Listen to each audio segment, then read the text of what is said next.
Chapter 1 Whooping Incense. The 10th year of Tianing, the winter solstice. The cold wind blew like a bayonet on the cheeks of passers-by, showing the blush of frostbite. In the Nuan Pavilion of the Huin Hall in the imperial city of Jinling, Luo Qingji was lying on the bed with a flushed face. The palm of her left hand was clenched, and bright red blood flowed from between the fingers to the ground. The ticking sound made Luo Qingji feel harsh. The man standing in front of the bed was wearing summer clothes. He was thin and frail. His face was as beautiful as a woman's, with red lips and white teeth. He seemed to be looking at Luo Qingji anxiously. The man opened his mouth, hesitated for a moment, and said, "Arlo, what's wrong with you? What should I do?" Luo Qingji's eyes were covered with mist, and she couldn't see the man's expression clearly. She didn't dare to speak, for fear that she would be unable to stop moaning as soon as she opened her mouth. She just shook her head continuously, still knowing that she had been hit by a love potion. Luo Qingji looked at her left hand and clenched it hard again. The pain in her palm made her wake up a little. She struggled to get up. Just as the man stretched out his hand to help, Luo Qingji said sternly, "Don't touch me." The man's hand trembled, and he took it back silently. Luo Qingji took a breath and said with difficulty, "Your Highness, you can't stay here. Leave quickly and go to Tai Chi Hall to find Feng Zinan. Tell him what's going on here, and he will know what to do." After listening to Luo Qingji's words, His Royal Highness nodded dully, turned around, and left. "The Emperor has arrived." The sound coming from outside the palace made Luo Qingji smile helplessly, thinking, the Northern Guard General and the Prince Gaozhen, who is about to get married, are having an affair in the palace. If such talk spreads out, the officials at the Yeshitai will have to resign and apologize. She spread her bloody left hand, and the pieces of the teacup immediately fell off. She began to figure out that the person who framed her just wanted her to be stigmatized and have her power reduced. But with His Majesty's love for her, there were thousands of ways to escape from this scandal. Thinking of this, she raised her eyes and looked at Gaozhen, frowning slightly, wondering who the prince had offended to kill him like this. Luo Qingji looked at Gaozhen and thought of her young sister, who was about to become the crown princess, and sighed. This feeling of being held up is really unpleasant, Luo Qingji said indifferently. Gaozhen also frowned slightly, but only for a moment before he looked puzzled and said, "Aluo, why are you being held up?" Luo Qingji shook her head, sensing that a new round of hot flashes was about to begin. She gasped slightly and said softly, "Your Highness, help me." Gaozhen didn't answer. He just walked towards Luo Qingji step by step. His face was a little flushed. He lowered his head and said softly, "How can I help?" This round of waves swept over. Luo Qingji took off her hairpin, and a strand of hair fell off. Then she took Gaozhen's hand and used his strength to stab her thigh. The severe pain made Luo Qingji wake up instantly. Almost at the same time, the door to the Nuan Pavilion was pushed open. When Emperor Gao Yan entered the door, he saw Luo Qingji in disheveled clothes, with blood dripping on her hands and legs. Gaozhen stood beside him, holding a white jade hairpin, with a panicked look on his face. Gao Yan, who immediately came to his senses, took off his black cloak, wrapped it around Luo Qingji, and said gently, "Luo, don't be afraid. The second brother is here." Listening to Gao Yan's voice, Luo Qingji was in a trance for a moment, and then silently closed the distance between the two of them and responded calmly, "Your Majesty, I am fine with you." Huang Si, the imperial physician. Gao Yan seemed to have not heard Luo Qingji's words and roared angrily, "Yes, Your Majesty." Queen Yang, who arrived later, looked at the scene and couldn't help but exclaimed. Without a trace of hesitation, she called to the people on the left and right and said, "Come here. His Royal Highness the Crown Prince has assassinated the princess. Go and protect the princess and Your Majesty." Luo Qingji lowered her head slightly and thought to herself, "It seems that there is no way to make the matter as small as possible. I remembered that Mr. Fan's signature for himself before leaving was like a bird throwing a cage, and it turned out to be true. Luo Qingji raised her eyes and looked at Gao Yan and just called, "Your Majesty." Gao Yan raised his hand to stop him. His eyes were as fierce as that night 10 years ago. Gao Zhen was captured by 2 guards and escorted to his knees on the ground, unable to raise his head at all. The cold wind blowing in from the open door made him shiver in his thin clothes. Everyone in the house, including the small yellow door next to him, was wearing winter clothes. No one raised any objection, or maybe everyone is used to it. Luo Qingji said, "Your Majesty, it's not what the Queen said. Not only did His Highness not harm me, he also saved me." Qin Min from the Imperial Medical Office, here with orders. A voice sounded outside the palace. Luo Qingji immediately felt something was wrong. This Huin Palace was the most remote. It took a quarter of an hour to get here from the Imperial Medical Office. Now, it was just a cup of tea. Why did the Imperial doctor come here so quickly? "Come in," Gao Yan said. Qin Min came in with a medicine box. Just as he was about to perform a full salute, Gao Yan interrupted and said, "No more courtesy. Quickly show it to the princess." Qin Min nodded and said, "Your Highness, please show your hand and bowl, and I will diagnose your pulse." Luo Qingji did as she was told, while Qin Min covered her with a handkerchief and checked her pulse. "Did the princess eat lilies at the banquet?" Qin Min asked. "Eat," Luo Qingji replied. Qin Min nodded and continued to ask, "Have you ever smelled an aroma similar to sweet-scented osmanthus on the way from Taiji Hall to Huyin Hall?" Luo Qingji thought for a while and continued to nod. Qin Min nodded, as if he understood. He faced Gao Yan and said, "Your Majesty, Your Highness the Princess is poisoned. It is the 100 days of spring in the former Qin dynasty. It is a charm medicine. This medicine is induced by osmanthus and is highly toxic."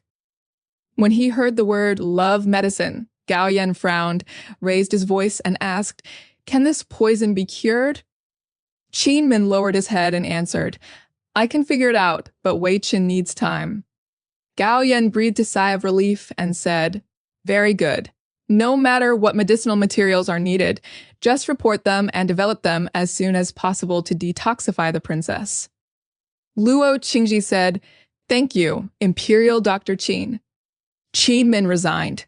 Gao Yan looked at Gao Zhen, who was kneeling on the ground, and then at Luo Qingji, with an indescribable meaning in his eyes. Luo Qingji thought that Gao Yan probably wanted to know if the two of them had crossed the line. She shook her head slightly, and Gao Yan seemed to exhale and call, "Yuaning."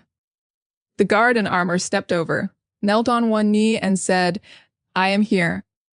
Tonight, all the slaves in the palace, except Huang Xi, will have their tongues cut out and be sent out of the palace."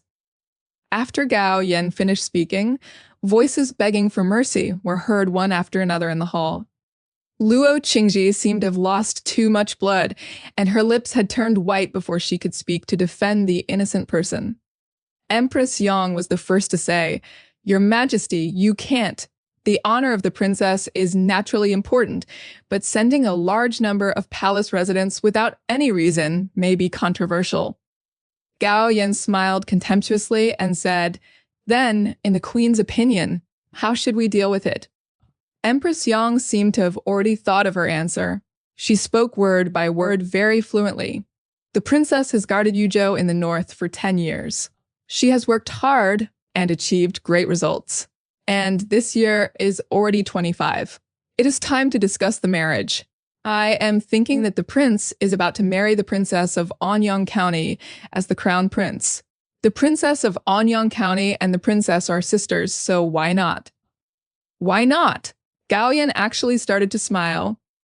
Seeing that Gao Yan was not angry, Empress Yang continued, "Why don't we let the prince marry the princess as the crown prince, and the princess of Anyang County be changed to Liangdi, so that we can have a double happiness?" Luo Qingji listened to Empress Yang's words and couldn't help but sigh. This person in the capital actually wanted to reduce power in such a way and became a princess. As a wife of the royal family, how could she hold military power again? Gao Yan smiled contemptuously and said, "We have been married for 10 years, but I didn't know that the queen is such a smart person." Empress Yang listened to Gao Yan's compliments, but didn't understand the emperor's meaning at all. She continued, "The princess is a woman who has been away for 10 years, and she is the only blood of King Pingbei. It's time to put down the sword, pick up the fan, and continue the incense of King Pingbei's lineage." King Pingbei. Luo Qingji muttered silently in her mind, thinking, "I haven't heard this title for 10 years. She looked down at the blood on the palm of her left hand, just like she was holding her father's hand that year. Her emotions fluctuated for a while. Discomfort surged from her stomach, and a mouthful of blood gushed out.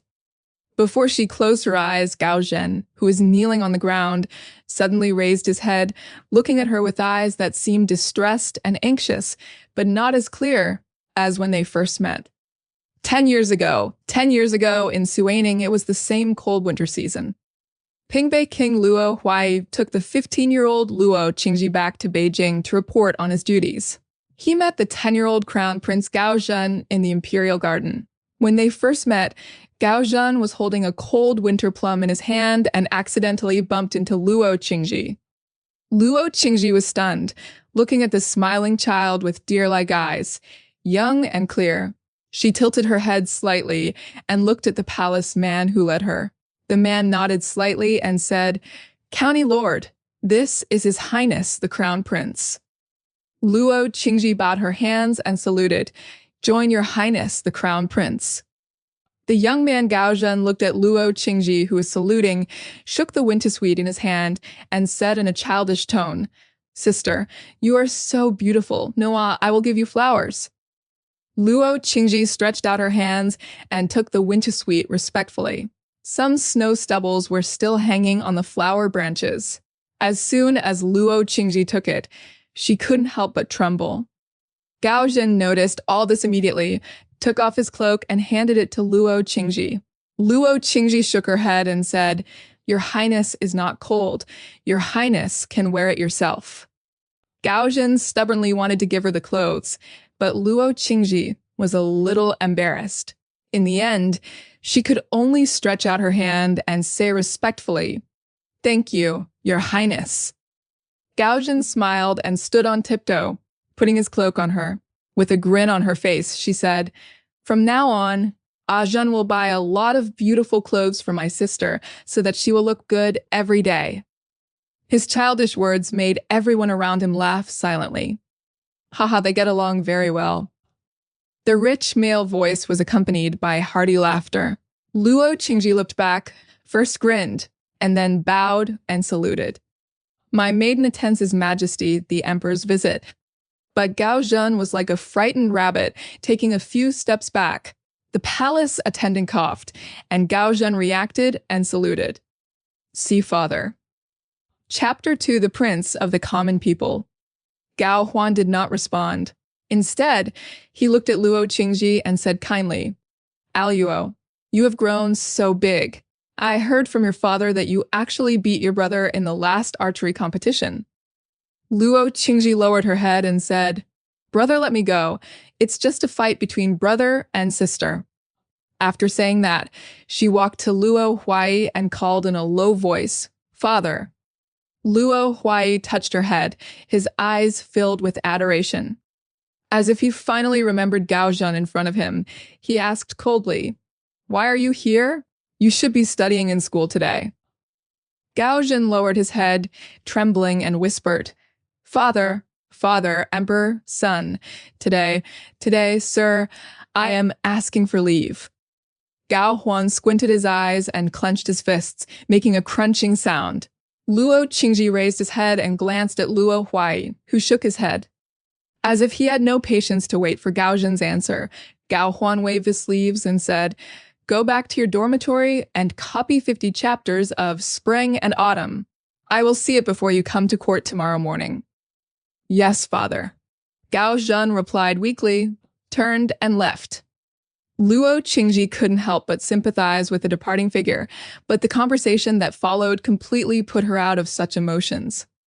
I think Ajin needs a capable and virtuous wife. How can such a submissive character inherit my empire in the future? Luo Huai followed Gao Huan's words and replied, "The prince is still young, so this matter is not urgent. However, your majesty can observe it first. If he finds a girl from a noble family of the right age, he can bring him into the palace first. It would also be good to study with his highness." Gao Huan glanced at Luo Qingji with unclear eyes and said, "I think a Luo is very suitable." Luo Huai chuckled and said, "How can that happen? I am your adopted brother. After all, a Luo is a relative of His Royal Highness, the Crown Prince." Gao Huan also laughed out loud and said, "You also say that he is a foster brother, so it doesn't matter. My Gao family doesn't care about this either." As soon as Luo Huai opened his mouth to call out, "Your Majesty," he was interrupted by a notification. "Your Majesty, His Highness the King of Qin wishes to see you." Gao Huan instantly put away his smile and said, "Ai, let's go. Come with me to see Ian." Seeing this, Luo Qingji saluted and said, "Your Majesty and the father have important matters to discuss, so the child will leave the palace on his own."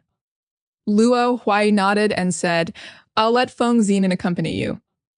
At this time, Gao Huan spoke up and said, "No, Aluo, you go to the prince and help me supervise his copying of books." Luo Huai wanted to say something, but Gao Huan didn't give him the chance at all and asked the palace people to take Luo Qingji away. The father and daughter were walking in different directions, both looking in the same direction. Luo Qingji frowned when she saw Luo Huai. She grinned and said in colloquial language, "Don't worry." Little did they know that one look would be the last look. When Luo Qingji woke up again, she was lying on the bright yellow bed. She opened her eyes slightly and heard the eunuch calling in surprise, "Your Majesty, the princess is awake." Gao Yan sat beside the bed and softly called her name, "Aluo, Aluo." Luo Qingji, who was still a little confused, looked at Gao Yan's face and was about to call out second brother in advance. The pain caused by twisting her body made her wake up a little. It was the 10th year of Tianing, not the 10th year of Suaning. The person in front of her was not the second brother of the Gao family who lived in her home, but Gao Yan, the current emperor. She endured the pain in her body, sat up halfway, and said, "Join your majesty." Gao Yan seemed dissatisfied, but he still supported her gently and asked, "What's wrong with Aloka?" Luo Qingji shook her head and said, "Everything's fine, Wei Chen. I will leave the palace later and go back to the mansion to recuperate for a few days." Huang Si immediately said, "Princess, there is no need to trouble. Your Majesty has already prepared for the princess. You can go back home if you want." Gao Yan interrupted Huang Si. After Gao Yan left, Huang Si sighed slightly, thought for a moment, and said, "I came from Prince Qin's mansion and watched His Majesty and His Highness grow up. Now you have become like this. Old slave, it's true, it's true." After saying a few words, Huang Si raised his sleeves and wiped away his tears. Luo Qingji sighed slightly and called slowly, "Uncle Huang." "I can't do it, I can't do it." Huang Si immediately knelt down and said, "The status of the princess and the old slave are different, so you can't call the old slave like this."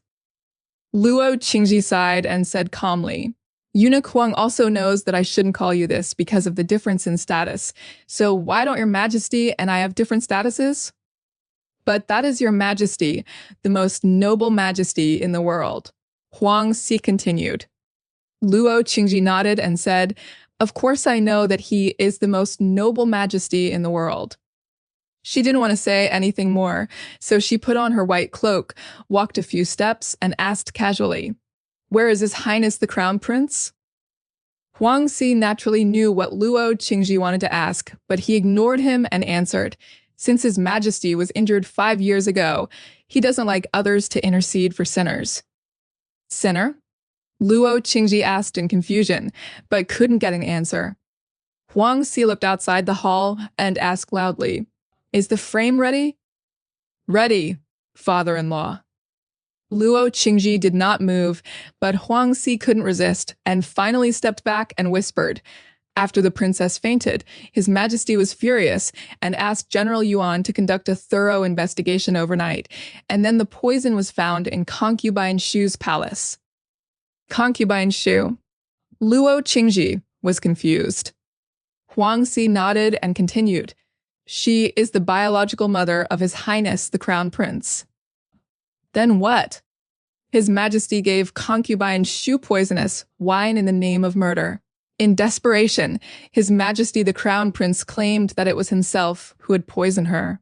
Your Majesty ordered someone to write an edict overnight, deposed the Crown Prince, demoted her to a commoner, and gave her a month to leave Jinling. After listening to Huang Si's words, Luo Qingji lowered her head slightly and thought, sure enough, everything last night was for the prince. Lieutenant General Feng Zinan helped her sit on the sedan chair. Luo Qingji leaned on the cushions and closed her eyes as she recalled everything that happened last night. She was like a chess piece, manipulated by everyone just to depose the prince and become a commoner. How could the prince still survive? Killing the prince was a serious crime, but killing a commoner quietly was nothing. There was a knocking sound from the left side of the carriage. Luo Qingji opened the curtain and Feng Zinan said softly, I just got the news that concubine Shu has passed away. Luo Qingji frowned, lowered her voice, and asked, how is he? Before Feng Zinan could answer, the carriage suddenly stopped and a loud noise came from outside the curtain. You're so bold. You dared to block the leader of a Ning group's carriage. Feng Zinan looked up, confirmed who was coming, and said, young master, he is the prince. Luo Qingji rolled up the curtain and met a pair of angry eyes. The cold wind ruffled his hair, but it did not shake his pride. This morning, the edict from Zhongshu province has been issued to the palace. The person standing in front of the carriage is not the Prince Gaozhen, but a commoner Gaozhen. The palace people stepped forward to drive them away, but Luo Qingji stopped her with words. Stop. Luo Qingji stood up, slowly got out of the car, and walked to Gaozhen. In the chaos last night, she didn't even notice that the boy who was shorter than her when she was young was now half a head taller than herself. She avoided Gaozhen's gaze and opened her mouth. She didn't know how to call him for a moment. She looked at his still thin clothes and asked, are you cold? Gaozhen sneered and didn't answer.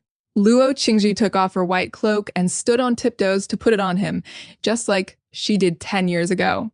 However, their identities were completely reversed at this moment. Now she is the superior and he is the inferior. Luo Qingji didn't say anything else. She couldn't stand the moment she turned around. Feng Zinan held her wrist and carefully put it into the frame. Gaozhen looked at Feng Zinan's hand supporting Luo Qingji and the hand hidden in the cloak clenched tightly. The moment Luo Qingji closed the car curtain, she said clearly word for word, only the living will have a chance. The snowflakes fell lightly, and Gaozhen stood there, letting the wind and snow blow against him. He wrapped Luo Qingji's cloak tightly around him with his hands and murmured to himself, why does it seem to be getting colder? Luo Qingji, who returned to the princess's mansion, vomited blood again before she even stepped through the door. Feng Zinan supported her, and Luo Qingji immediately said, silence, go in first. Feng Zinan said to the soldiers on both sides, close the door and wipe the blood on the door quickly. Luo Qingru heard the noise, came out of the main hall, looked at the blood on Luo Qingji's lips, and exclaimed, sister, what's going on? Luo Qingji shook her head and said softly, Arrow, don't panic. Something has happened to His Highness the Crown Prince. Please go into the palace and see him quickly. Brother Prince? Are you really okay, sister? Luo Qingru asked uneasily. It's okay, go quickly. Feng Zinan helped Luo Qingji to the room, and a woman in white also came in. Miss Xixin, look at the young master quickly. Feng Zinan said anxiously. Jixin glanced at Luo Qingji, and just after checking her pulse, she turned to Feng Zinan and said, "Go out and close the door." Luo Qingji closed her eyes in relief. Jixin took off her clothes and applied acupuncture. A quarter of an hour later, Jiaxian took off the silver needle. Luo Qingji had recovered and put on her clothes. Jiaxian said calmly, "I can't cure this poison.